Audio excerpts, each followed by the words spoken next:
September মাস শেষ হতে চলল। এবছরে এখনো পর্যন্ত ঝড় জলের আর শেষ নেই। আজ সকাল থেকে শুরু হয়েছে যেমন প্রচণ্ড ঝড়, আর তেমনই তুমুল বৃষ্টি। ঝোড়ো বাতাসের গোঁ গোঁ গর্জনের সঙ্গে তাল মিলিয়ে চলেছে বৃষ্টি। জানলার সার্সিতে বৃষ্টির ছাঁটের চরচর শব্দের আর বিরাম নেই। ঘরের সব জানলা দরজা বন্ধ করে আমরা দুজনে বসেছিলাম। তবু মাঝে মাঝে যখন হুঙ্কার দিয়ে ঝড় আছড়ে পড়ে দরজার কপাট আর জানলার ছিটকিনি নাড়িয়ে দিয়ে যাচ্ছিল, তখন খাস লন্ডন শহরের বুকে বসেও আমার মনে হচ্ছিল যে এ যেন কোনো সাধারণ ঝড় নয়, কোনো এক অশুভ শক্তি আমাদের ধ্বংস করতে ঝাঁপিয়ে পড়ছে। সন্ধ্যের সঙ্গে সঙ্গে ঝড় জলের তাণ্ডব নৃত্য ক্রমশ বাড়তে লাগল। ঘরের ফায়ারপ্লেসে গনগন করে আগুন জ্বলছিল। ফায়ারপ্লেসের একধারে চুপচাপ আর হয়তো খানিকটা বিমর্ষভাবে বসে শার্লক হোমস তার নিজের তদন্তের একটা নির্দেশিকা তৈরি করছিল। ফায়ারপ্লেসের আর এক ধারে একটি চেয়ারে বসে আমি ক্লার্ক রাসেলের সমুদ্র নিয়ে লেখা গল্পের বই পড়ছিলাম। বাইরের প্রাকৃতিক দুর্যোগের সঙ্গে রাসেলের কাহিনীর পরিবেশ চমৎকার খাপ খেয়ে গেছে। উত্তাল সমুদ্রের বর্ণনা পড়তে পড়তে আমার মনে হচ্ছিল যে আমি যেন আর বেকার স্ট্রিটে নেই, ভেসে চলেছি এক তুফানের মুখে পড়া জাহাজে।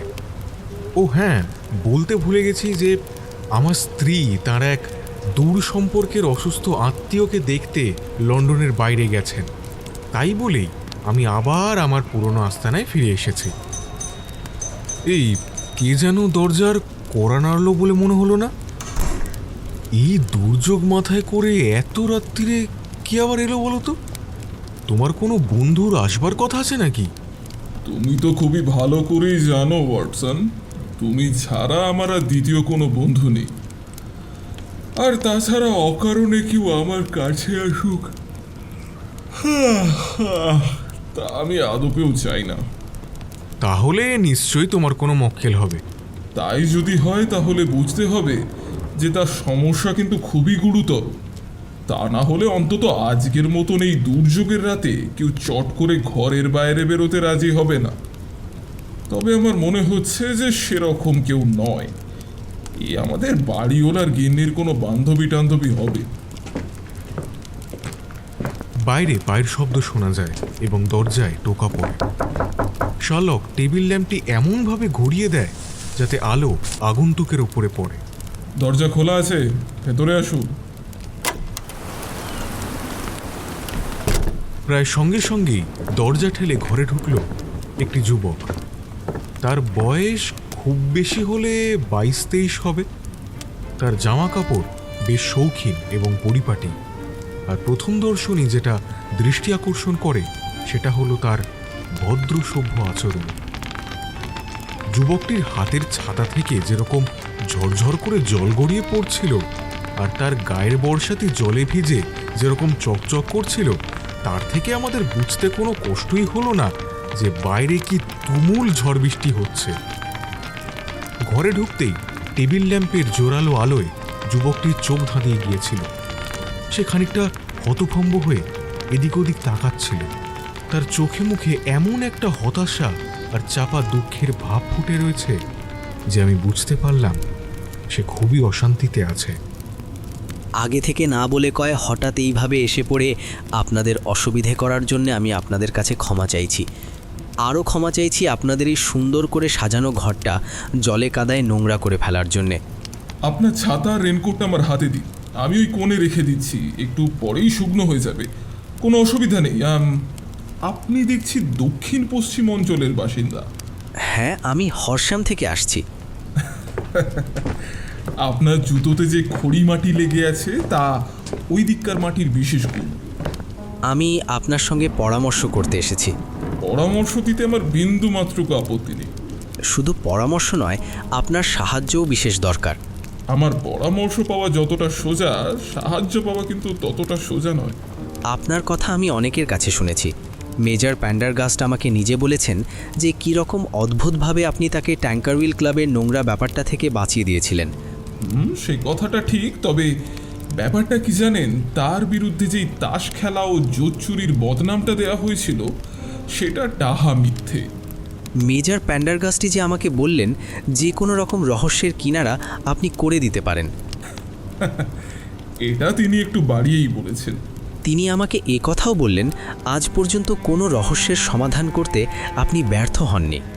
না, এই কথাটা তিনি ঠিক বলেননি। এ পর্যন্ত আমাকে চারবার হার মানতে হয়েছে।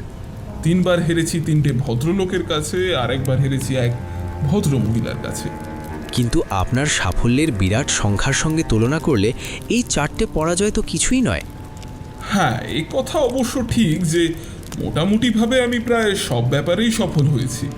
তাহলে আমারই ব্যাপারেও নিশ্চয়ই আপনি সফল হবেন। তাহলে আগে আপনি ওই চেয়ারটাকে ফায়ার প্লেসের কাছে টেনে নিয়ে এসে বসে শরীরটাকে একটু গরম করে দিন, তারপর আমাকে খুলে বলুন আপনার সমস্যাটা কি। এটা কোনো সাধারণ ব্যাপার নয়। সাধারণ ব্যাপার নিয়ে আমার কাছে পরামর্শ নিতে কেউ আসে না, এটা অবশ্য আমার অহংকার বলে ভাববেন না। না, আমি আপনার কথা অস্বীকার করছি না, কিন্তু তবুও গত কয়েক মাস ধরে আমাদের সংসারে যেরকম রহস্যময় ঘটনা সব ঘটেছে সেরকম ঘটনার দ্বিতীয় কোনো নজির আর আছে কি না আমার সন্দেহ। আপনার কথা শুনে আমার আগ্রহ বেড়ে যাচ্ছে। আপনি আগাগোড়া সব কথা খুলে বলুন, কোনো কিছু গোপন করবেন না। তারপরে আপনাকে যা যা জানাবার আমি জানিয়ে দেব। জন ওপান্স চেয়ারটি ফায়ার প্লেসের কাছে টেনে নিয়ে বসলেন। আমার নাম জন ওপনস, কিন্তু যে সমস্যার সমাধানের জন্যেই এই প্রবল ঝড় জল দুর্যোগের মধ্যে অসময়ে আপনাকে বিব্রত করছি সেটা কিন্তু আমার নিজের কোনো ব্যাপার নয়। তাই যদি একটু পুরনো দিনের কথা দিয়ে আরম্ভ করি তাহলে আপনার পক্ষে ব্যাপারটা বোঝবার সুবিধে হবে।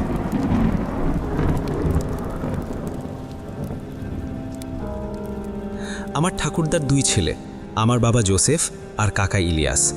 কভেন্ট্রিতে আমার বাবার একটা ছোটোখাটো কারখানা ছিল। তখন বাইসাইকেলের ফ্যাশন খুব হয়েছিল। বাবার কারখানায় সাইকেলের যন্ত্রপাতি তৈরি হতো বলে কারখানাটারও খুব উন্নতি হতে লাগলো। এই সময় বাবা ছ্যাদা বা ফুটো হবে না এমন ধরনের টায়ার আবিষ্কার করে তার পেটেন্ট মানে বিক্রি সত্ত্ব নিয়ে নেন, আর তার ফলে তার কারখানার লাভ হু হু করে বাড়তে থাকে। বেশ কিছু টাকা জমাবার পর আমার বাবা মোটা টাকায় তার চালু কারখানাটি বিক্রি করে দিলেন। তারপর বেশ আরাম করে অবসর জীবন কাটাতে লাগলেন। আমার কাকা ইলিয়াস অল্প বয়সে রোজগারের ধান্দায় আমেরিকা চলে যান। সেখানে ফ্লোরিডায় আস্তানা গেড়ে তিনি চাষবাসের কাজ করতে থাকেন। অল্প দিনের মধ্যেই কাকা বেশ ভালো টাকা পয়সা রোজগার করেন। তারপর যখন আমেরিকায় গৃহযুদ্ধ বাঁধল তখন কাকা প্রথমে জ্যাকসনের পক্ষে আর পরে হুডের দলে যোগ দিলেন। যুদ্ধে কাকা বেশ নাম করেছিলেন। সাধারণ সৈন্য থেকে তিনি কর্নেল পর্যন্ত হয়েছিলেন। তারপর লি যখন যুদ্ধ বন্ধ করে সন্ধি করলেন তখন কাকা আবার তার পুরনো পেশা মানে চাষবাসের কাজে ফিরে গেলেন। এর প্রায় বছর 4 পরে 1869 কি 70 সালে তিনি আবার হঠাৎ একদিন এদেশে ফিরে এলেন আর সাসেক্সে হর্সহ্যামের কাছে একটা বাড়ি কিনে বাস করতে লাগলেন।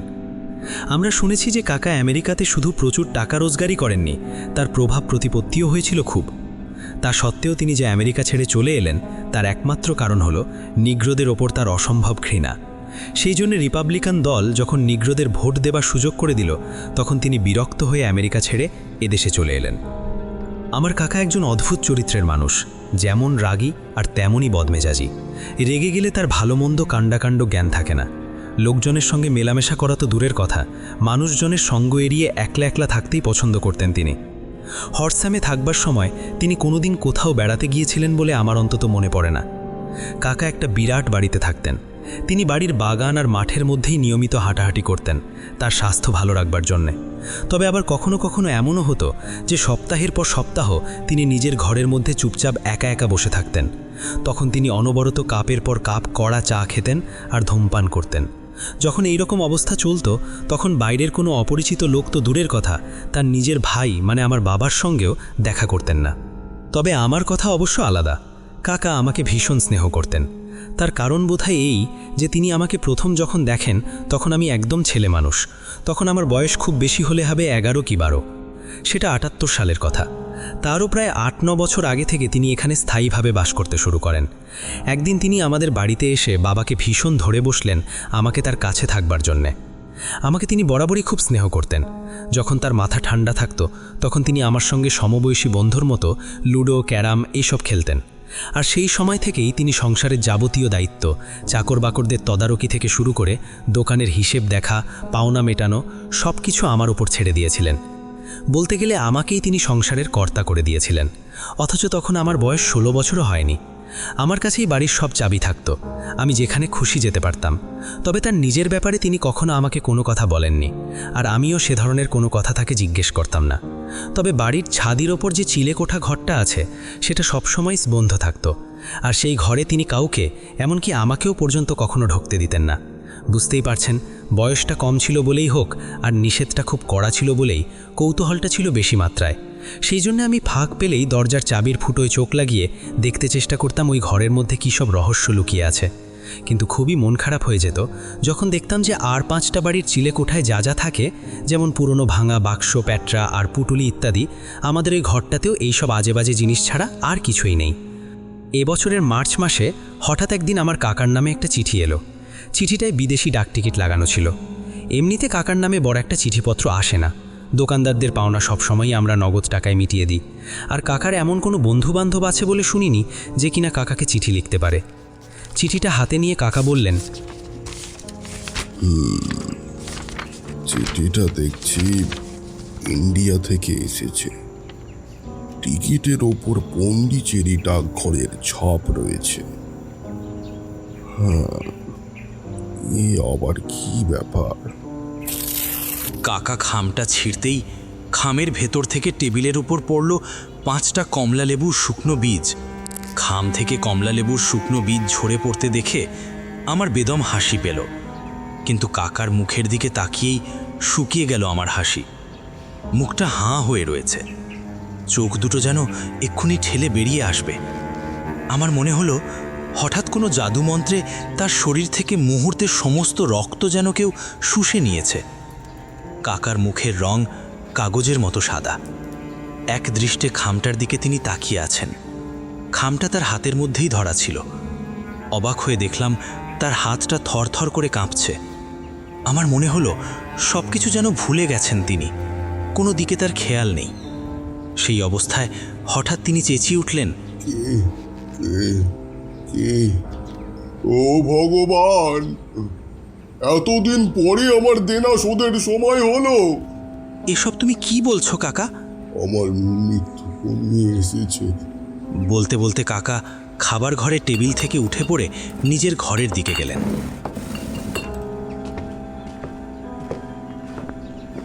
বিশ্বাস করুন মিস্টার হোমস, একটা অজানা ভয় আর আশঙ্কায় আমি যেন কেমন হয়ে গেলাম। কাকা ঘর থেকে চলে যাওয়ার পরে আমি খামটা তুলে নিলাম। দেখলাম খামের যে দিকটায় আঠা লাগানো থাকে সেই দিকে এক কোণে লাল অক্ষরে 3টে বড় হাতের কে অক্ষর লেখা।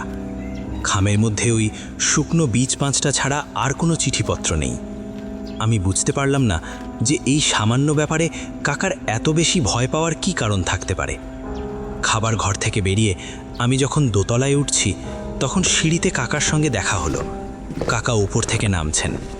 কাকার এক হাতে একটা মরচে ধরা চাবি আর এক হাতে একটা ছোট বাক্স, দেখতে অনেকটা ক্যাশ বাক্সের মতো। চাবিটা দেখেই আমার মনে হলো এটা নিশ্চয়ই চিলেকোঠার চাবি। উত্তেজিতভাবে কাউকে সাপসাপান্ত করতে করতে কাকা বললেন, ওরা যা পরে করুক গে, ঠিক আছে, আমিও ওদের এইসব প্যাচে ফেলবো যে বাঁচা ধনরা টের পাবে।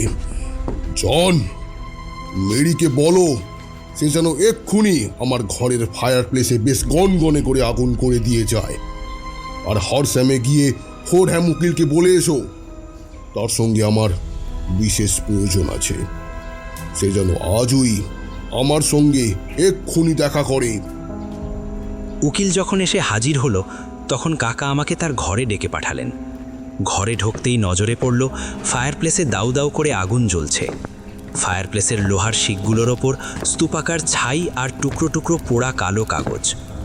আরও লক্ষ্য করলাম যে ফায়ার প্লেসের একধারে সেই তামার বাক্সটা খোলা, বাক্সটা একদম খালি। সেই বাক্সটার দিকে ভালো করে তাকাতে দেখতে পেলাম বাক্সটার ওপরে 3টে কে অক্ষর লেখা, ঠিক যেমন হরফের 3টে কে আমি খামের মধ্যে লেখা দেখেছিলাম। কাকা আমাকে বললেন, জন, আমার ইচ্ছে যে তুমি আমার এই উইলের প্রধান সাক্ষী হও। আমার সমস্ত সম্পত্তির দায় দায়িত্ব ভালো মন্দ সমেত সব কিছু আমি আমার দাদা তোমার বাবাকে দিয়ে গেলাম। আমি আশা করি যে একদিন তোমার বাবা এই সম্পত্তি তোমাকেই দিয়ে যাবেন। তুমি যদি নিরুপদ্রবে সুখে স্বচ্ছন্দে এই সম্পত্তি ভোগ করতে পারো তো অতি উত্তম, তবে তা যদি না পারো তবে এই সম্পত্তি তোমার সবচেয়ে যে বড় শত্রু তাকে দান করে দিও। আমার এই উপদেশটি মনে রেখো, হলো না। তোমাকে এইরকম একটা ঝঞ্ঝাটের মধ্যে ফেললাম বলে আমার নিজেরও খুবই খারাপ লাগছে, তবে শেষ পর্যন্ত ব্যাপারটা কোন দিকে গড়াবে তা তো আমি জানি না। আশা করতে দোষ নেই যে সবকিছু ঠিকঠাক হয়ে যাবে। এখন লক্ষ্মী ছেলের মতো এই কাগজের যেখানে ফোর্ডহ্যাম সই করতে বলছে সেখানে নাম সই করে দাও। ফোর্ডহ্যাম যে জায়গাটা দেখিয়ে দিলেন আমি সেইখানে সই করে দিলাম। তারপর সেই সব কাগজপত্র নিয়ে ফোর্ডহ্যাম তো চলে গেলেন, কিন্তু সেদিন সকাল থেকে যেসব অসম্ভব কল্পনার অতীত ঘটনা ঘটে গেল সেগুলো আমার মনের উপর মস্ত একটা ছাপ ফেলল। আমি সকাল থেকে যা যা ঘটেছে সব মনে মনে নাড়াচাড়া করতে লাগলাম, কিন্তু এই ব্যাপারের মাথামুন্ডু কিছুই বুঝতে পারলাম না। কেবল কেমন একটা অজানা ভয়, একটা বিপদের চিন্তা আমার মনকে আচ্ছন্ন করে রাখল। যাই হোক, একটা দুটো করে বেশ কয়েকটা সপ্তাহ কেটে গেল। ইতিমধ্যে অবশ্য কোনো গোলমাল হয়নি।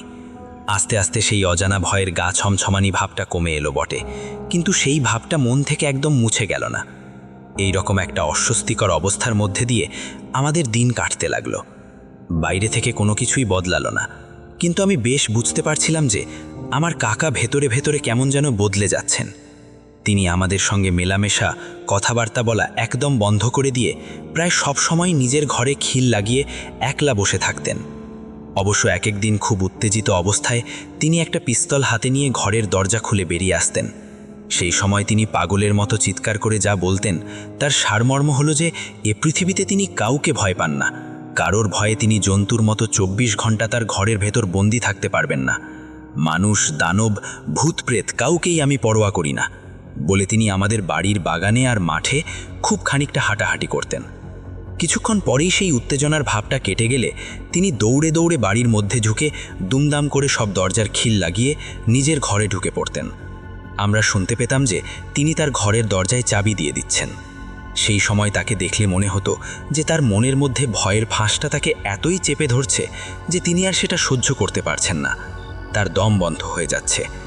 প্রচণ্ড ঠান্ডার দিনেও দেখতাম যে তার শরীর দরদর করে ঘামছে।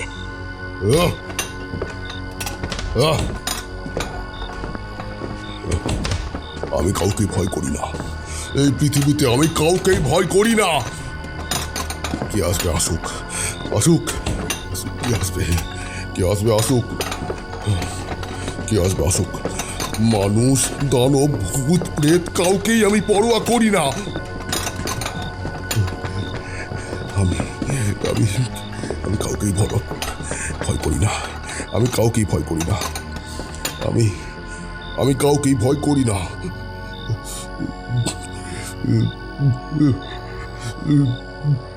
যাক, আমার কথা আর বেশি বাড়াবো না, এইবার আসল কথায় আসি। একদিন রাত্রে কাকা তার সেই উত্তেজিত অবস্থায় বাগানে পায়চারি করতে বেরিয়ে গেলেন, কিন্তু আর তিনি ফিরে এলেন না।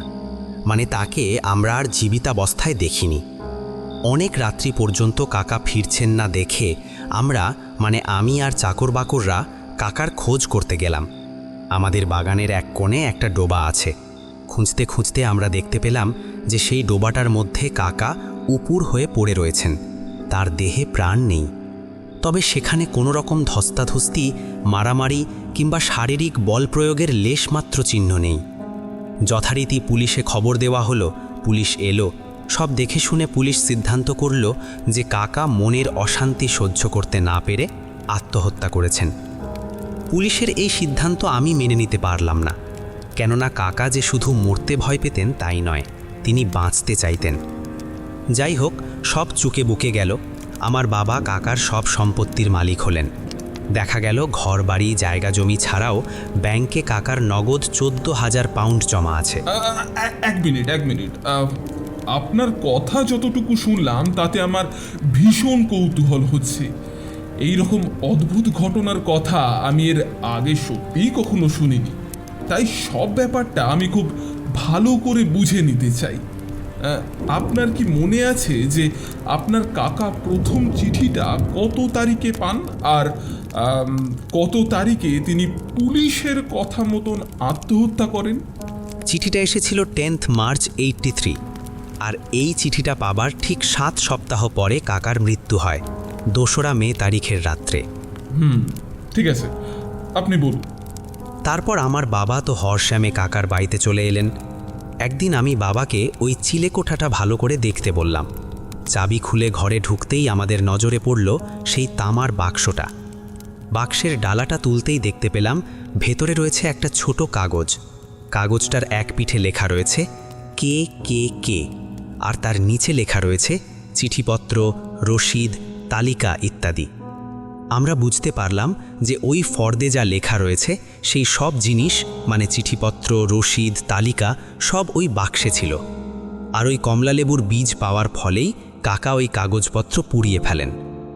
ওই বাক্সটা ছাড়া ওই ঘরে আর যা ছিল তা হলো কিছু টুকরো কাগজ আর কয়েকটা ডায়েরি জাতীয় নোটবুক।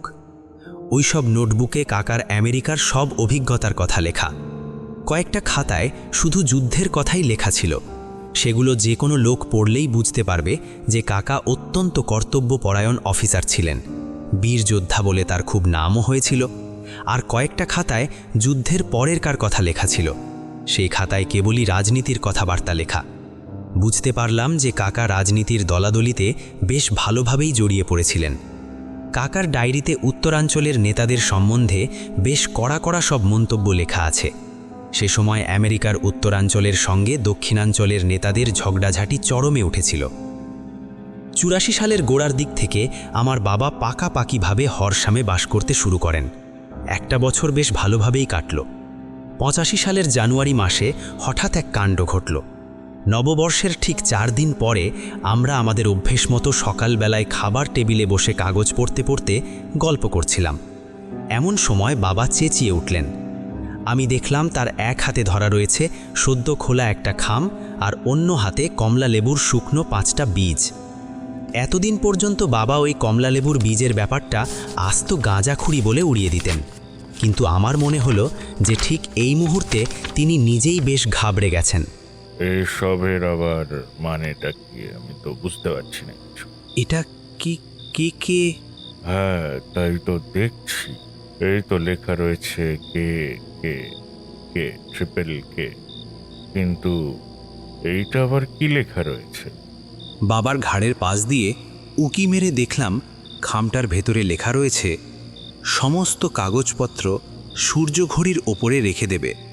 কোন কাগজপত্র? আর এই সূর্য ঘড়িটাই বা কি? বাগানে যে সূর্যঘড়িটা আছে তার কথাই লিখেছে। আর তো কোনো সূর্যঘড়ি এ চত্বরে নেই। আর কাগজপত্র মানে যেসব কাগজপত্র কাকা পুড়িয়ে দিয়েছেন। যত সবই আর কি।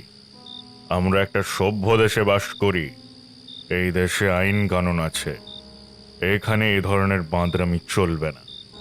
এই দেখো তো চিঠিটা কোথা থেকে এসেছে। পোস্ট অফিসের ছাপ পরীক্ষা করে আমি বললাম, ডান্ডি থেকে। এ আর কিছুই না, কেউ আমাদের সঙ্গে ঠাট্টা তামাশা করছে, আর নয়তো বজ্জাতি করছে। আমি ওই কাগজপত্র বা ঘড়ি ফড়ির সম্বন্ধে কোনো কিছুই জানি না। আর ওই সমস্ত গাঁজাখুরি ব্যাপার নিয়ে আমার মাথা ঘামাবার বিন্দু মাত্র সময় নেই। আমার কিন্তু মনে হয় পুলিশে একটা খবর দিয়ে রাখা ভালো। হ্যাঁ, আর পুলিশ আমাকে পাগল ভাবুক। ওহো, ওসব আমি কোনো কিছুই করব না।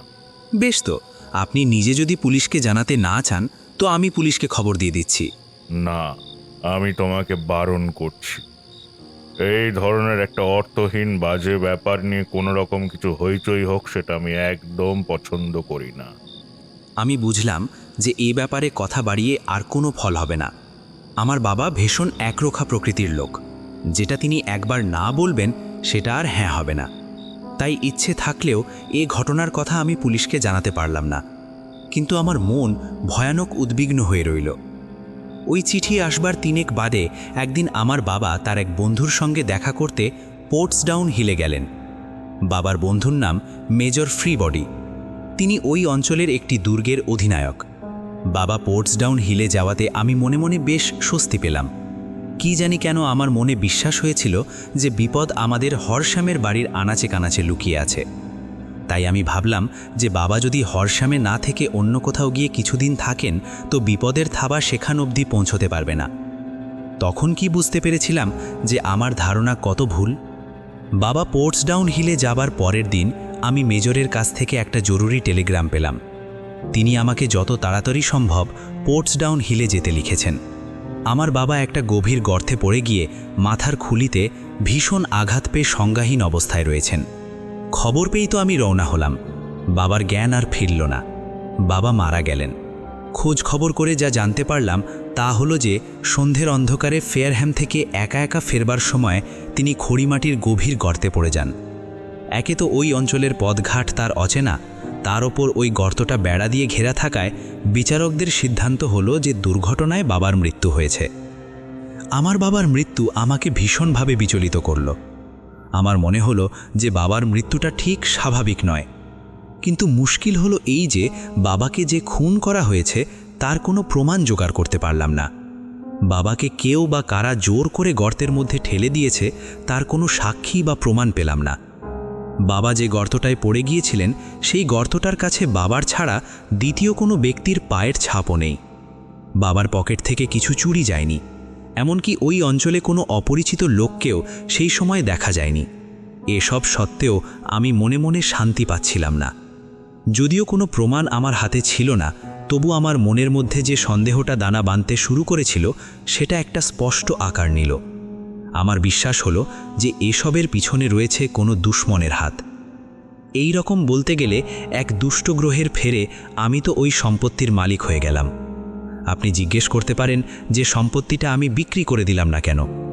এর উত্তরে আমি বলবো, আমাদের জীবনে এই যে একটা উটকো অভিশাপ দেখা দিয়েছে, আমার বিশ্বাস আমার কাকা আর বাবার জীবনের কোনো ঘটনার সঙ্গে এটা জড়িত। তাই আমি হরশ্যাম ছেড়ে অন্য কোথাও চলে গেলেও এই অভিশাপের হাত থেকে আমি রেহাই পাব না। 85 সালের জানুয়ারি মাসে আমার বাবার দুর্ঘটনায় মৃত্যু হয়। তারপর থেকে 2 বছর 8 মাস কেটে গেছে। আমি হরশ্যামেই আছি, কিন্তু আর গোলমাল হয়নি। ইদানিং আমার মনে হচ্ছিল যে এতদিন যে অভিশাপ আমাদের বংশকে তাড়া করে ফিরছিল তা বোধহয় আমার কাকা আর বাবার মৃত্যুর সঙ্গে সঙ্গে কেটে গেছে। বলতে কি আমি বেশ স্বস্তি পাচ্ছিলাম। আমার মনের ওপর যে ভয়ের ভাবটা চেপে বসেছিল সেটা আস্তে আস্তে সরে যাচ্ছিল। কিন্তু কালকেই টের পেয়েছি যে আমি এতদিন যা ভেবেছি তা কত ভুল। কাল সকালের ডাকে বাবার নামে যেরকম চিঠি এসেছিল অবিকল সেই রকম একটা চিঠি আমার নামে এসেছে।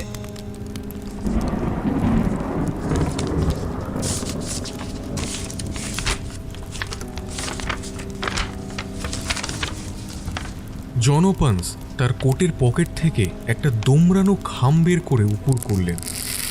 টেবিলের ওপর 5টি শুকনো কমলা লেবুর বীজ পড়ল। এই সেই খামটা লন্ডনের পূর্বাঞ্চলের কোনো ডাকঘরে ফেলা হয়েছিল। আমার বাবাকে লেখা খামে যে কথা লেখা ছিল এই খামেও সেই একটা কথা লেখা আছে। এই যে প্রথমে লেখা কে কে কে, আর তার পরের লাইনে লেখা সমস্ত কাগজপত্র সূর্য ঘড়ির ওপরে রেখে দেবে। আচ্ছা, চিঠিটা পেয়ে আপনি কি করলেন? কিছুই করিনি। কিছুই করেননি? সত্যি কথা বলতে কি, আমি একদম ভেঙে পড়েছি। আমার মনের অবস্থা হয়েছে অজগরের সামনে পড়া খরগোশের মতো। অজগরটা তাকে গিলে ফেলবে বুঝেও খরগোশটা যেমন মন্ত্রমুগ্ধের মতো দাঁড়িয়ে থাকে, আমিও ঠিক সেই রকম হয়ে পড়েছি। আমার মনে হচ্ছে যে আমার চারপাশে দুষ্ট শক্তির যে জাল ধীরে ধীরে গুটিয়ে আসছে, সেই জাল থেকে রক্ষা পাবার কোনো উপায় নেই। কেউই বোধহয় এর হাত থেকে আমাকে বাঁচাতে পারবে না। আরে রে, আপনি এইভাবে ভেঙে পড়লে হবে না। এখন আপনাকে আপনার সর্বশক্তি দিয়ে লড়াই করতে হবে। আপনাকে সব রকমভাবে চেষ্টা করতে হবে যাতে আপনি এই বিপদ থেকে উদ্ধার পান। এখন এইরকম চুপচাপ বসে হাউতাশ করে তো লাভ নেই। বিপদের মুখোমুখি হয়ে ভয় পাবেন না, মনের সাহস এনে বিপদের মোকাবিলা করুন। আমি থানায় গিয়ে পুলিশকে সব কথা খুলে বলেছি। ও তাই নাকি? তা পুলিশ কি বলল? আমার সব কথা শুনতে শুনতে ওরা যেভাবে মুখ ঘুরিয়ে মুচকে মুচকে হাসছিল, তাতে আমার মনে হলো যে পুলিশের বিশ্বাস হয়েছে যে আমার সঙ্গে কেউ ঠাট্টা তামাশা করছে, আর আমার কাকা ও বাবার মৃত্যু নিছক দুর্ঘটনা মাত্র। এইসব উড়ো চিঠির সঙ্গে ওদের মৃত্যুর কোনো যোগাযোগই নেই। ও, এরকম নির্বোধ যে কেউ হতে পারে তা বিশ্বাস করাও শক্ত। যাই হোক, শেষ পর্যন্ত পুলিশ থেকে আমার কাছে কাছে থাকার জন্য একজন কনস্টেবলকে দিয়েছে। সে কি আপনার সঙ্গে এখানে এসেছে? না, তার দায়িত্ব হচ্ছে আমার বাড়িতে পাহারা দেওয়া। শলকের চোখে মুখে রাগ আর বিরক্তি দুই ফুটে উঠল। আপনি আমার কাছে কি করতে এসেছেন? আর এলেনই যদি, তবে এত দেরি করে এলেন কেন? বিশ্বাস করুন, আমি জানতাম না। আজকেই যখন মেজর পেন্ডারগাস্টকে আমার এই বিপদের কথা বলছিলাম, তখনই তিনি আমাকে আপনার কথা বলে আপনার সঙ্গে দেখা করতে বললেন। এই চিঠিটা আপনি পাওয়ার পর প্রায় দুটো দিন কেটে গেছে। অনেক মূল্যবান সময় নষ্ট হয়ে গেছে। আমাদের আরও আগে কাজ শুরু করে দেওয়াটা উচিত ছিল। আচ্ছা, আমাকে আপনি যা যা বললেন, এছাড়া এই ব্যাপারের সঙ্গে যোগ আছে এমন কোনো কিছু, তা সে যত সামান্য ঘটনা বা যত তুচ্ছ জিনিসই হোক, আপনি কি মনে করে বলতে পারবেন? মানে বেশ ভালো করে ভেবে দেখুন, এমন কোনো কিছু যার থেকে এই রহস্যের সমাধানের কোনো হদিশ পাওয়া যায়। হ্যাঁ, মনে পড়েছে। একটা জিনিসের কথা বলতে ভুলে গেছি। জন কোটের পকেট হাতড়ে একটা ফিকে নীল রঙের ছেঁড়া কাগজ বার করলেন। আমার কাকা যেদিন তার সব কাগজপত্র পুড়িয়ে ফেলেছিলেন, সেদিন সেই পোড়া কাগজের ছাইয়ের মধ্যে আমি দু একটা এই রঙের কাগজের টুকরো দেখতে পেয়েছিলাম। তারপর আমি আর বাবা যেদিন চিলেকোঠা খুলি, সেদিন এই কাগজটা মেঝে পড়ে থাকতে দেখি।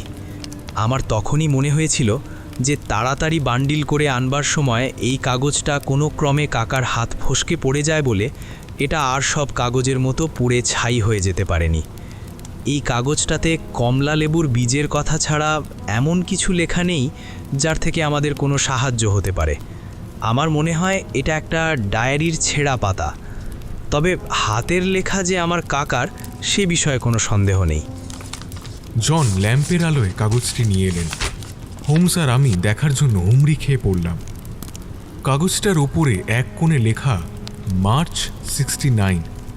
তারপর এই রকম কতকগুলো হেঁয়ালির মতো লাইন ফর্দের মতন করে লেখা। 4 তারিখ হাডসন এসেছিল সেই পুরনো প্ল্যাটফর্মে। 7 তারিখ ম্যাকলে, প্যারামোর আর সেন্ট অগাস্টাইনের শোয়েনের জন্য কমলালেবুর বীজ ছাড়া হলো। 9 তারিখ ম্যাকলে পরিষ্কার হয়ে গেল। 10 তারিখ জন সোয়েন পরিষ্কার হয়ে গেল। 12 তারিখ প্যারামোরের সঙ্গে মোলাকাত করা গেল, ফয়সলা হলো। ঠিক আছে, এখানে আর 1 সেকেন্ডও নষ্ট করা নয়। আপনি আমাকে যা যা বলেছেন সেই নিয়ে খোলাখুলিভাবে আলোচনা করার মতনও সময় আমাদের কাছে নেই। আপনি এখান থেকে সোজা বাড়ি চলে যান, আর আমি এখন আপনাকে যা বলে দেব আপনি তাই করবেন। বলুন, আমাকে কি করতে হবে? এখন আপনাকে একটাই কাজ করতে হবে, আর সেটা যত তাড়াতাড়ি সম্ভব সেটা করতে হবে। কাজটা হলো এই যে কাগজটা এখন আপনি আমাদেরকে দেখালেন, সেটা আপনাকে কাকার সেই হাত বাক্সের কথা বলেছিলেন, সেটার মধ্যেই রেখে দেবেন। আর অন্য আরেকটা কাগজে লিখবেন, একমাত্র এই কাগজটা ছাড়া আপনার কাকা তার অন্য সব কাগজকে পুড়িয়ে নষ্ট করে ফেলেছেন। এই কথাটাকে আপনি এমনভাবে লিখবেন যাতে আপনার কথাটাকে সত্যি বলে মনে করে। তারপর আপনাকে লেখা চিঠিতে যেমন নির্দেশ দেওয়া আছে সেই মতনই বাক্সটাকে সূর্য ঘড়ির উপর রেখে দেবেন। আমার কথা বুঝতে পেরেছেন? হ্যাঁ। হ্যাঁ, আর একটা কথা, এখন আপনার বাবার কিংবা কাকার খুনের প্রতিশোধ নেবার চেষ্টা তো দূরে থাক, তা কল্পনাও করবেন না। অপরাধীকে আমরা আইনের ফাঁদে ফেলে তার উপযুক্ত শাস্তি দেওয়ার চেষ্টা করব, কিন্তু তার জন্য প্রস্তুতি চাই। ভেবে চিন্তে ঠান্ডা মাথায় ফন্দি করতে হবে। অথচ ওদের সুবিধা হচ্ছে যে তাদের সব মতলবই অনেক আগে থেকেই ঠিক করা আছে। আমাদের প্রথম কাজ হচ্ছে আপনাকে বিপদ থেকে রক্ষা করা। আর তার পরের কাজ হচ্ছে যে এই সমস্যার সমাধান করে অপরাধী যাতে শাস্তি পায় তার ব্যবস্থা করা। আপনাকে যে কি বলে ধন্যবাদ দেব মিস্টার হোমস তা জানি না। আপনি যেমনটি বললেন আমি ঠিক তেমনটিই করব। আপনার সঙ্গে কথা বলে আমি যে কতখানি ভরসা পেয়েছি তা বলতে পারি না। বেশ, তবে এখন থেকে একদমই সময় নষ্ট করা যাবে না।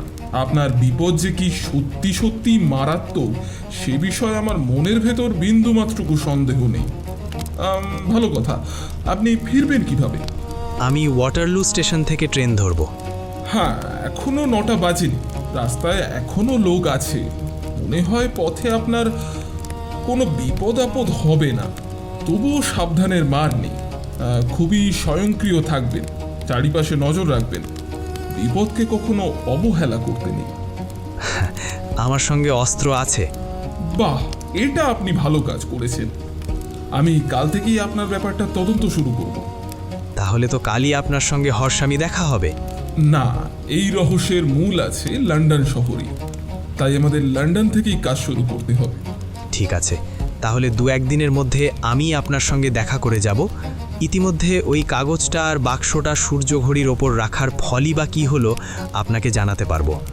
চিন্তা করবেন না, আপনার কথা আমি অক্ষরে অক্ষরে মেনে চলব।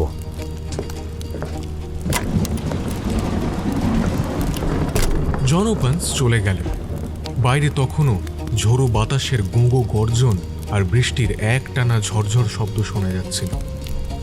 আমার মনে হলো আমাদের হঠাৎ আসা এই মক্কেলের অদ্ভুত অবিশ্বাস্য কাহিনীর সঙ্গে বাইরের প্রকৃতির যে তাণ্ডবলীলা চলছে তার কোথাও যেন কিছুটা যোগ রয়েছে। দুটোর কোনোটাকেই আমাদের সাধারণ জীবনের সঙ্গে মেলানো যায় না। দুটোই যেন কেমন অসম্ভব, অবাস্তব বলে মনে হয়। হোমস ফায়ারপ্লেসের দিকে তাকিয়ে চুপচাপ বসে আছে। আধ ঘন্টা পরে সে পাইপটা ধরালো। বুঝলে ওয়াটসন, আজ পর্যন্ত যত রহস্যের ব্যাপারে তদন্তের ভার আমার ওপর এসে পড়েছে তার মধ্যে কোনোটাই জন উপন্যাসের ব্যাপারের মতন জটিল বা অদ্ভুত নয়। হ্যাঁ, কিন্তু আমি বলবো যে সাইন অফ 4কে বাদ দিতে হবে। তুমি ঠিকই বলছো, তবে এ কথাও ঠিক যে জন উপন্যাসের বিপদ কিন্তু শোল্টোদের বিপদের চেয়েও ঢের বেশি সাংঘাতিক। কি ধরনের বিপদের মধ্যে এই জন ওপান্স নামের ছেলেটি জড়িয়ে পড়েছে তাকে তুমি কিছু আন্দাজ করতে পেরেছো?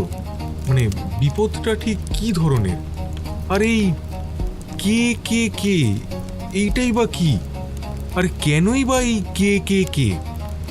সে যে বা যাই হোক না কেন এই লোকগুলোকে শিকারীর মতো তাড়া করে বেড়াচ্ছে কেন সেটাকে একটু খুলে বলবে? সে বিষয়ে সন্দেহের কোনো অবকাশই নেই। দেখো ওয়াটসন, যে লোক বুদ্ধি দিয়ে জীবনের সব কিছু বিচার বিশ্লেষণ করে বুঝতে চায়, মানে যে যুক্তি দিয়ে সব জিনিস বুঝতে চায়, সে যখন কোনো একটি ঘটনা কেন ঘটলো এবং তার কার্যকারণ বুঝতে পারে, তখন সে স্পষ্টতই দেখতে পায় যে কি করে তার আগে একের পর এক ঘটনা ঘটেছে, এমন অবস্থা সৃষ্টি হয়েছে যার ফলে এই ঘটনাটি ঘটেছে। শুধু তাই নয়, এরপরে কি ধরনের ঘটনা ঘটতে পারে তারও সে একটা মোটামুটি আন্দাজ করে নিতে পারে।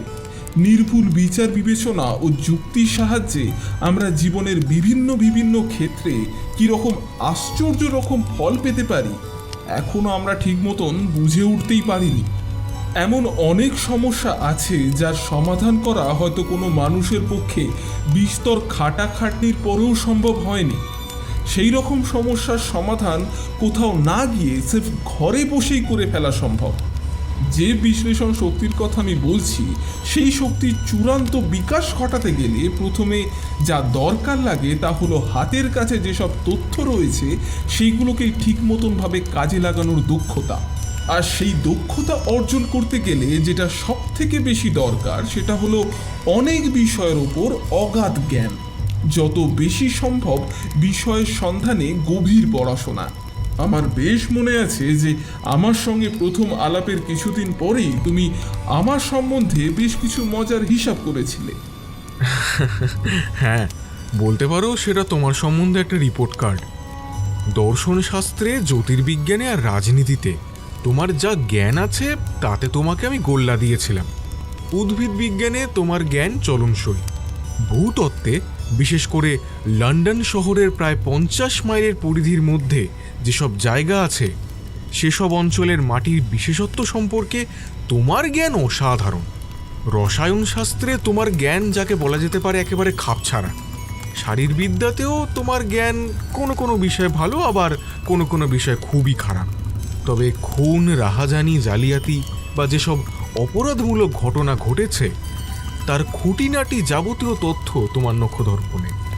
বেহালা বাজনায় তোমার হাত খুবই ভালো। তুমি একজন ভালো মুষ্টিযোদ্ধা, দক্ষ অসিযোদ্ধাও। আইনশাস্ত্রে বেশ ভালো দখল আছে। আর তুমি ভীষণ পাইপ খাও। যতদূর মনে পড়ছে তোমার চরিত্র বিশ্লেষণ করে এই দিকগুলি তখন আমার নজরে পড়েছিল। আমি তোমাকে তখনও যে কথা বলেছি এখনও সেই কথাই বলবো। কথাটা হচ্ছে এই যে প্রত্যেক লোকেরই উচিত তার মস্তিষ্কের মধ্যে কেবলমাত্র সেই ধরনের তথ্যগুলোকেই বেশি করে যত্ন করে সাজিয়ে রাখা দরকার যেগুলো তার কাজের জন্য বিশেষ প্রয়োজনীয়। আর যা কিছু তার নিজের কাজের জন্য অপ্রয়োজনীয় সেইগুলিকে গুদামজাত করে রাখবে তার লাইব্রেরিতে, যাতে প্রয়োজন হলে তার যা জানবার সেইগুলো সে জেনে নিতে পারে। এখন এই যে ঘটনাটা যেটা আমাদের হাতে এসেছে সেটার ফয়সালা করবার জন্য আমাদের প্রথম কর্তব্য হচ্ছে এটাই যে প্রয়োজনীয় খবরগুলোকে সংগ্রহ করা। আচ্ছা, তুমি এবার একটা কাজ করো, তোমার চেয়ারের পাশের বইয়ের আলমারি থেকে ওই যে লাল রঙের বইটা দেখতে পাচ্ছ, ওর কে খণ্ডটা আমায় বার করে দাও। আমি বইটা বের করে হোমসকে এগিয়ে দিলাম। হ্যাঁ, থ্যাংক ইউ ওয়াটসন। কিন্তু এটা দেখবার আগে এসো চেষ্টা করে দেখা যাক যে আমরা যতটুকু জেনেছি তার থেকে আমরা কি সন্ধান করতে পারি। প্রথমে এটা ধরে নেওয়াই যেতে পারে যে জন ওপনাসের কাকার আমেরিকা থেকে চলে আসার পেছনে বিশেষ কোনো কারণ ছিল। কেননা যে বয়সে তিনি আমেরিকা থেকে পাত্তারি গুটিয়ে চলে আসেন সেই বয়সের লোকেরা সাধারণত নিজেদের চেনা পরিবেশ ছেড়ে চট করে অন্য কোথাও যেতে রাজি হন না। বিশেষ করে ফ্লোরিডার মতন চমৎকার আবহাওয়া ছেড়ে ইংল্যান্ডের ঠান্ডা পাড়া গায়ে কেউ বিনা কারণে আসতে চাইবে না। এছাড়াও তিনি যে লোকজনের সম্পর্ক বাঁচিয়ে একলা একলা থাকতে চাইতেন তার থেকে এটাও কি মেনে নেওয়া ভুল হবে যে তিনি কোনো কিছু বা কোনো লোকের ভয়তেই লুকিয়ে লুকিয়ে থাকতে চাইতেন? আর এটা যদি ঠিক হয় তাহলে এটাও অনুমান করে নেওয়াটা ভুল হবে না যে তিনি কোনো কিছু বা কোনো লোকের ভয়তেই আমেরিকা থেকে পালিয়ে আসতে বাধ্য হয়েছিলেন। এখন কার বা কিসের ভয়তে তিনি আমেরিকা থেকে পালিয়ে আসেন তার কিছুটা হদিশ আমরা পেতে পারি তারই পরিবারকে লেখা চিঠিগুলোকে পরীক্ষা করে। আচ্ছা, তুমি ওই চিঠিগুলোর ডাকঘরের ছাপ লক্ষ্য করেছিলে কি? হ্যাঁ, প্রথম চিঠিটা ফেলা হয়েছিল পন্ডিচেরিতে, দ্বিতীয় চিঠিটা ফেলা হয়েছিল ডান্ডিতে, আর তৃতীয়টা ফেলা হয়েছে লন্ডনেরই পূব দিকের কোন একটা ডাকঘরে যেন। লন্ডনের পূব দিকের ডাকঘরে। আচ্ছা ওয়াটসন, তুমি এর থেকে কিছু অনুমান করতে পারছো? 3টে জায়গায় সামুদ্রিক বন্দর, অর্থাৎ ওই চিঠি যে লিখেছে সে নিশ্চয়ই কোনো জাহাজ যাত্রী। এটা তুমি দারুণ বলেছো ওয়াটসন। এখন আমাদের হাতে একটা কাজের তো উপযুক্ত সূত্র পাওয়া গেল। এ বিষয়ে আমরা মোটামুটি নিঃসন্দেহ যে পত্র লেখক সম্ভবত সম্ভবত নয়, প্রায় নিশ্চিতভাবেই একজন জাহাজ যাত্রী। এবার আর একটা জিনিস লক্ষ্য করা যাক। প্রথম চিঠিটার বেলায় যেটা পন্ডিচেরিতে ফেলা হয়েছিল, হুমকির দাবির প্রায় 7 সপ্তাহ পরে চিঠির বক্তব্য অনুযায়ী কিন্তু কাজ হয়েছিল। কিন্তু দ্বিতীয় চিঠিটা যেটা ডান্ডিতে ফেলা হয়েছিল সেটার বেলায় চিঠি পৌঁছাবার 3-4 দিনের মধ্যেই চিঠির কথা অনুযায়ী কাজ হয়েছিল। এর থেকে কি তুমি কিছু আন্দাজ করতে পারছো? মনে হয় পত্রলেখককে বহু দূর থেকে আসতে হয়েছে। কিন্তু চিঠি তো অনেক দূর থেকেই এসেছে, এটা তো ঠিক না, তাহলে আমার বুদ্ধিতে কুলোলো না। এইরকম একটা আন্দাজ মোটামুটিভাবে করাই যায় যে পত্রলেখক বা পত্রলেখকেরা যে জাহাজ যাত্রী সেটা হচ্ছে পালতোলা জাহাজ। মনে হয় যে এরা এদের কাজে নামবার ঠিক আগেই চিঠি বা সংকেত যে ব্যক্তি তাদের লক্ষ্য তার ঠিকানায় পাঠিয়ে দেয়। তুমি নিশ্চয়ই লক্ষ্য করেছো যে ডান্ডি থেকে চিঠি পাওয়ার প্রায় সঙ্গে সঙ্গেই জনের বাবার আশ্চর্য রকমভাবে মৃত্যু ঘটল। যদি তারা পন্ডিচেরি থেকে স্টিমারে আসতো তাহলে তারা তাদের চিঠির সঙ্গেই পৌঁছে যেত, কিন্তু তা হয়নি। চিঠি আসবার আর জনের কাকার অস্বাভাবিক মৃত্যুর মধ্যে 7 সপ্তাহ কেটে গেছে। আমার দৃঢ় ধারণা এই 7 সপ্তাহ দেরি হওয়ার কারণ হলো ডাকবাহী স্টিমার যাত্রীবাহী পালতোলা জাহাজের চেয়ে 7 সপ্তাহ আগেই ইংল্যান্ডে পৌঁছে গিয়েছিল। হ্যাঁ, সেটা হতে পারে। এটা হতে পারে নয় ওয়াটসন, এটাই সম্ভব। তা না হলে তুমি বুঝতে পারছো যে আমি কেন ছেলেটিকে এতবার এত বেশি করে সাবধান হতে বলছি। এই রহস্য ঠিক মতন সমাধান করতে হলে সব কাজই আমাদেরকে খুব সাবধানে অথচ দ্রুত সম্ভব তাড়াতাড়ি সেরে ফেলতে হবে। তুমি নিশ্চয়ই বুঝতে পেরেছো যে চিঠি পাওয়ার পরেই পত্র লেখকের ঘটনাস্থলে হাজির হতে যতটুকু সময় লাগছে, ঠিক তারপরেই যাকে উদ্দেশ্য করে চিঠিটা লেখা হয়েছে তার উপর চরম আঘাত নেমে আসছে। জনকে লেখা চিঠিটা লেখা হয়েছে লন্ডন থেকে। সুতরাং আর যাই হোক, এক্ষেত্রে চিঠির হুমকি অনুযায়ী কাজ হতে যে দেরি হবে না সেটা আমরা ধরে নিতেই পারি। তাই আমাদের যা কিছু করার তা খুব তাড়াতাড়ি সম্ভব করে ফেলতে হবে। ওপান্সদের এই ধরনের কঠিন শাস্তি দেওয়ার পেছনে কী কারণ থাকতে পারে বলে তোমার ধারণা? জনের কাকার কাছে যে কাগজপত্র ছিল সেইগুলো ওই জাহাজের কোনো যাত্রী বা যাত্রীদের কাছে ভীষণ দরকারি। আমি নিশ্চিত যে এর পেছনে কোনো বিশেষ একটি লোক নয়, আছে একটি গোটা দল। কেননা কর্নেলকে ঠেকিয়ে দুটো খুনকে ঘটানো, মৃত্যু বলে চালানো কোনো একজন লোকের পক্ষে তো অসম্ভব। এদের দলে অনেক লোক আছে, এরা অসম্ভব নাছোড়বান্দা, আর এদের টাকা পয়সা ছাড়াও সব রকম সুযোগ সুবিধা আছে। সেই জন্যই যে কোনোভাবেই তারা এই সব কাগজপত্র ফিরে পেতে বদ্ধপরিকর। সেই কাগজপত্র যার কাছেই থাকুক তাকে তারা তাড়া করবে শিকারী কুকুরের মতন। তাহলে এবার বুঝতে পারলে ওয়াটসন, কে কে কে কোনো ব্যক্তির নামের আর্তক্ষ নয়, এটা একটা দলের প্রতীক বা চিহ্ন। কিন্তু এটা কাদের দল?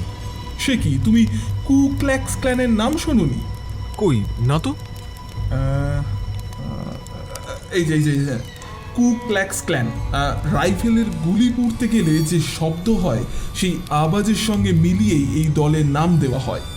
আমেরিকার গৃহযুদ্ধ শেষ হয়ে যাবার পরে দক্ষিণ রাজ্যগুলো ছোট হয়ে যাবার কারণেই সেখানকার সৈন্যরা মিলে সংগঠিত একটি গুপ্ত সমিতি প্রতিষ্ঠা করে।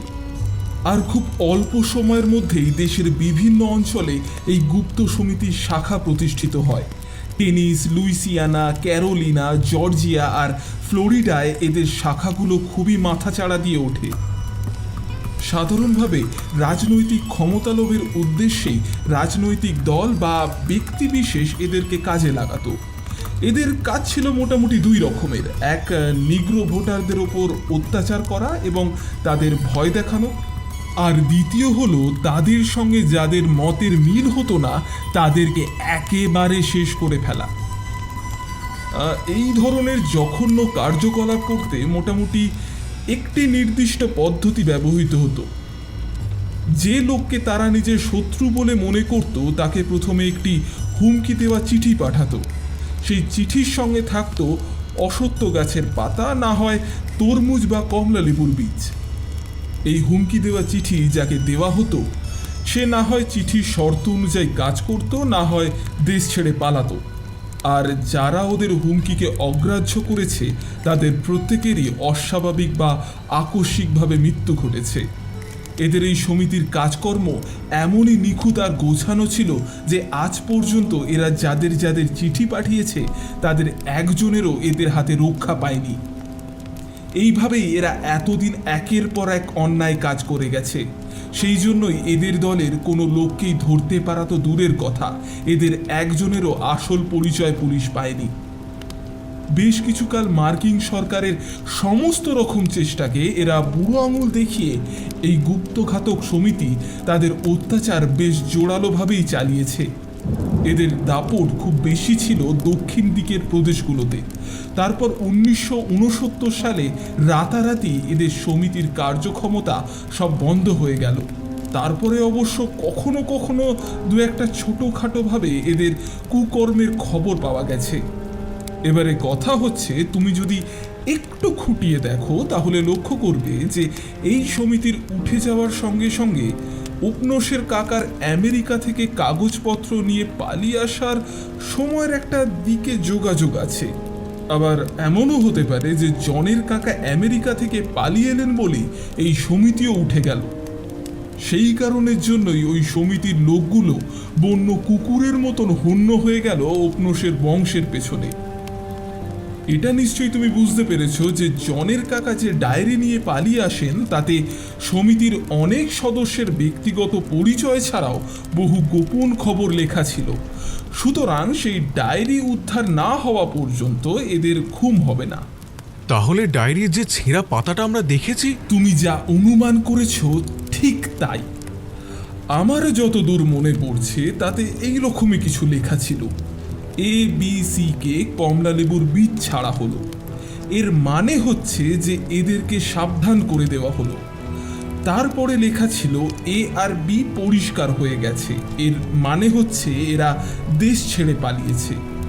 আর সি এর গায়ের সামনে লেখা ছিল গায়েবের সঙ্গে মালাকাত করা গেল। এই কথাটার মানে কিন্তু ভুল নয়, মালাকাত করা গেল কথাটার মানে হচ্ছে সি কে খুন করা হলো। ডাক্তার, মনে হচ্ছে এতদিন পর ক্লু ক্লাস ক্ল্যানের রহস্য সমাধান হবে। তবে জন উপন্যাসের বাঁচবার একমাত্র রাস্তা হচ্ছে আমি তাকে যা করতে বলেছি সে সেই কাজটা ঠিক মতন করবে। যাই হোক, আজকের রাত্রে এই ব্যাপারে আর কোনো আলোচনা করে লাভ নেই। তার চেয়ে বরং আমাকে বেহালাটা দাও, একটু সঙ্গীত চর্চা করা যাক। তাহলে যদি বিশৃঙ্খল আবহাওয়া আর এই কুৎসিত মানুষের আচার ব্যবস্থার কথা অন্তত কিছুক্ষণ ভুলে থাকতে পারি।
পরদিন সকাল।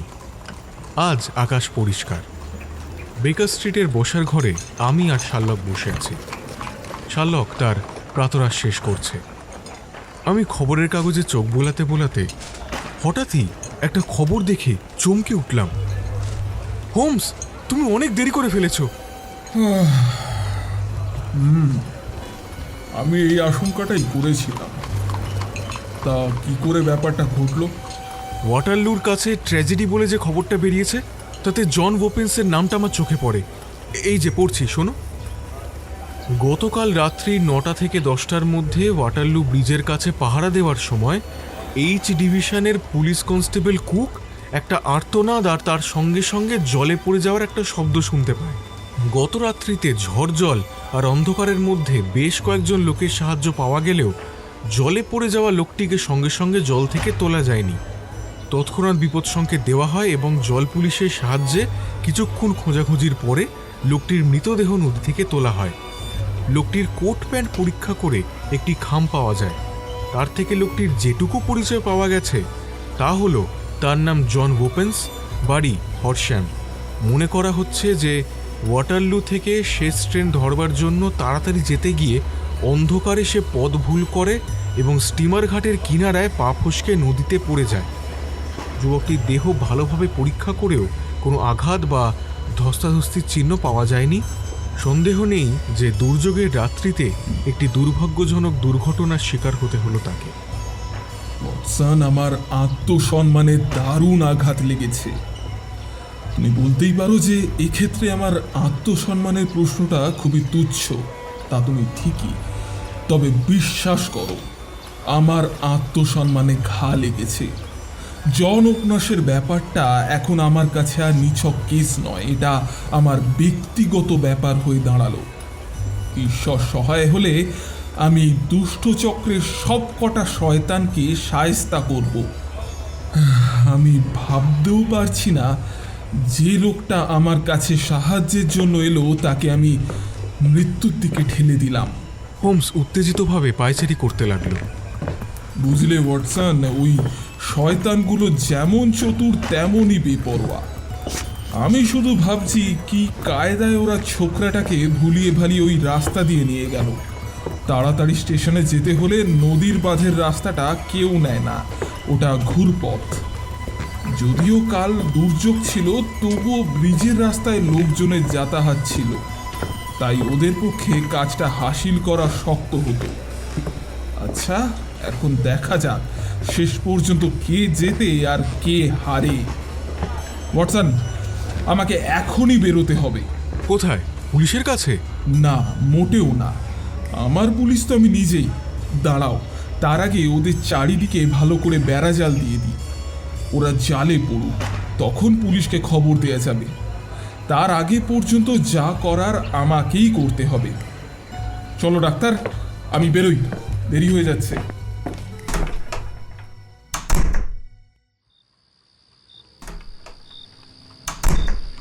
রাত 10টা নাগাদ হোমস ক্লান্ত অবস্থায় ফিরে এসে খাবার টেবিলে বসে পাউরুটি ও জল নিয়ে খেতে শুরু করলো। তোমার দেখছি খুব খিদে পেয়েছে। সারাদিন কিছুই খাওনি? না, সারাদিন কিছু পেটে পড়েনি। তাছাড়া তো খাওয়ার সময়ও ছিল না। তা তোমার কাজ কেমন হলো? তুমি ব্যাপারটা হদিশ করতে পেরেছো? হ্যাঁ, বলতে গেলে ওরা এখন আমার হাতের মুঠোয়। বেচারা জন উপন্যাসকে অকারণে হত্যা করার জন্য খুব তাড়াতাড়ি ওদের উপযুক্ত শাস্তি পেতে হবে। এই দাঁড়াও, বেশ একটা ভালো বুদ্ধি এসেছে মাথায়। যে ধরনের হুমকি পাঠিয়ে ওরা এতদিন লোককে ভয় দেখিয়েছে, এবার সেই চালিয়ে ওদের ওপর চালবো। হ্যাঁ, এটাই খুব ভালো হবে। হোমস আলমারি থেকে একটা কমলালেবু বের করে 5টা বীজ একটা খামে ভরল। খামের উপর লিখল JCKSH। ব্যাস, বন্দরে পৌঁছানো মাত্রই জেমস ক্যালহন এই চিঠিটা পাবেন। আর এইটা পাওয়ার পর আর যাই হোক, তার রাতের ঘুমটা সেই রকম গাঢ় হবে না। জন উপন্যাসের বেলাতে কমলালেবুর বীজ যেমন মৃত্যুর পরোয়ানা হয়ে দাঁড়িয়েছিল, জেমস ক্যালহনের বেলাতেও ঠিক তাই হবে। কিন্তু এই ক্যাপ্টেন ক্যালহনটি কে? এই সমিতির পান্ডা। ওদের দলের প্রত্যেককেই ধরবো, তবে নাটের গুরুকে দিয়ে শুরু করব। আজ সারাদিন আমি লোয়েন্ট কোম্পানির অফিসে বসে তাদের পুরনো রেজিস্টার আর নথিপত্রগুলো ঘাঁটছিলাম। আমার উদ্দেশ্য ছিল 38 সালের জানুয়ারি ফেব্রুয়ারি মাসে কোন কোন জাহাজ পন্ডিচেরি বন্দরে থেমেছিল, আর তারপর সেইগুলো কোন কোন দিকে গেছে সেটা জানা। মোট 30টি বড় আকারের জাহাজ ওই 2 মাসের মধ্যে পন্ডিচেরি বন্দরে থেমেছিল। 85 সালের জানুয়ারি মাসে এটি ডান্ডিতে থেমেছিল। লোয়েন্ডের অফিস থেকে বেরিয়ে আমি গেলাম অ্যালবার্ট ডাকে। খবর পেলাম যে আজ সকালবেলা জোয়ারে লোনস্টার তার নিজের দেশের দিকে পাড়ি দিয়েছে। তবে প্রথমে সে সাভানায় থামবে।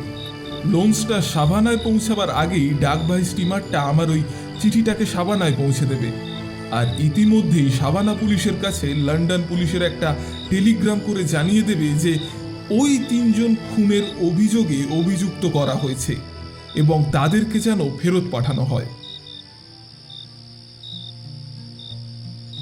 মানুষ যত হিসেব নিকেশ করে কোনো পরিকল্পনা করুক না কেন, অনেক সময় সব হিসেব বানচাল হয়ে যায়।